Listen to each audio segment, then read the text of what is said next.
The old world was gone. Nations fell silent, one by one. Then the United States Air Force rose, a titan reborn. Their mighty planes filled every sky. A new global power was born from the ashes. It promised order. It promised a lasting peace. But what was the true cost of this sky-bound salvation? The age of air had begun. No vote was cast for this new dominion. Power was simply taken, seized. It came from the cold muzzle of a plasma rifle. It roared from the engines of hypersonic jets. Flags of old nations were lowered. A single emblem replaced them all. The emblem of the Air Force, blue, silver, omnipresent. Cities looked upwards. They saw only wings of polished steel, endless patrols. The Air Force was everywhere, on every continent, in every patch of sky. Their reach was total, their authority absolute. Old laws were nothing but dust, swept away by the fierce jet wash of new decrees. The new laws were simple, unforgiving. They were enforced from above, with chilling efficiency. Disobedience was met swiftly, without hesitation. There were no lengthy trials, no appeals to mercy. Justice was quick, delivered from on high, and often it was final. The sky held the power of life and death. The global air code was proclaimed to all, broadcast from every speaker, displayed on every screen. It governed everything, every aspect of human existence, your speech, your movement, even your unspoken thoughts. Curfews were constant, checkpoints were everywhere, manned by stern airmen, their faces hidden by reflective visors. Cold, anonymous, their voices amplified, commands not conversations. Loyalty was now the highest virtue, loyalty to the Air Force, unwavering, unquestioning. Freedoms became mere privileges, easily rescinded. The world became quiet.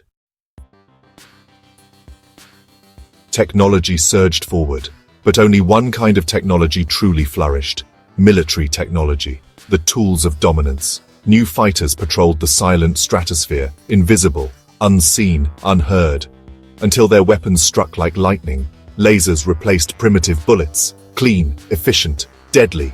Energy shields deflected any crude earthly attacks.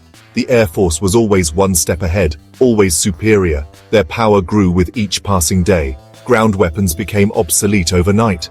Tanks were now just museum pieces. Navies were confined to ports, rusting giants. All true power resided in the air, and beyond, in the cold, dark expanse of space. Orbital weapon platforms were constructed, orbiting sentinels. They watched the globe. They waited for commands, ready to strike any target, anywhere, at any time. Global range, instant devastating response, the ultimate deterrent. Space exploration itself was transformed, corrupted. Drones were everywhere, countless, unceasing, billions of them. Like metallic, buzzing insects, they patrolled every street, every alley, every rooftop. They hovered silently outside residential windows, listening. They listened in homes, in schools, in whispered conversations. Every word was meticulously recorded, stored, analyzed. Every action, every gesture was carefully noted. Privacy was a forgotten word, a foolish, nostalgic notion. Facial recognition systems were constant, omnipresent. Your identity was known, instantly, unfailingly. Your movements were tracked, from cradle to grave. The vast streams of data flowed to central servers, processed by emotionless, efficient artificial intelligences, looking for patterns of dissent, signs of deviation. Pre-crime units acted on cold, calculated predictions before thoughts could ever fully form into actions. Suspicion was enough for intervention. Children grew up under the drone's unblinking gaze. They knew no different world. This was their normal. They learned to self-censor their words, their expressions. Did this new order truly bring lasting peace? Open wars between nations certainly ceased. They vanished, because there were no independent nations left to fight, only the monolithic Air Force and the governed masses. It was a peace of submission, a coerced tranquility, a peace born of overwhelming, irresistible force, not of consent, not of shared understanding.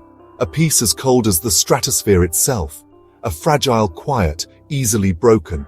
But beneath the polished surface of order, discontent simmered. It grew like a hidden, spreading fire. Whispers in darkened rooms, secret, hurried meetings, small acts of defiance. tiny sparks of rebellion, a sabotaged drone, anti-Air Force graffiti on a wall.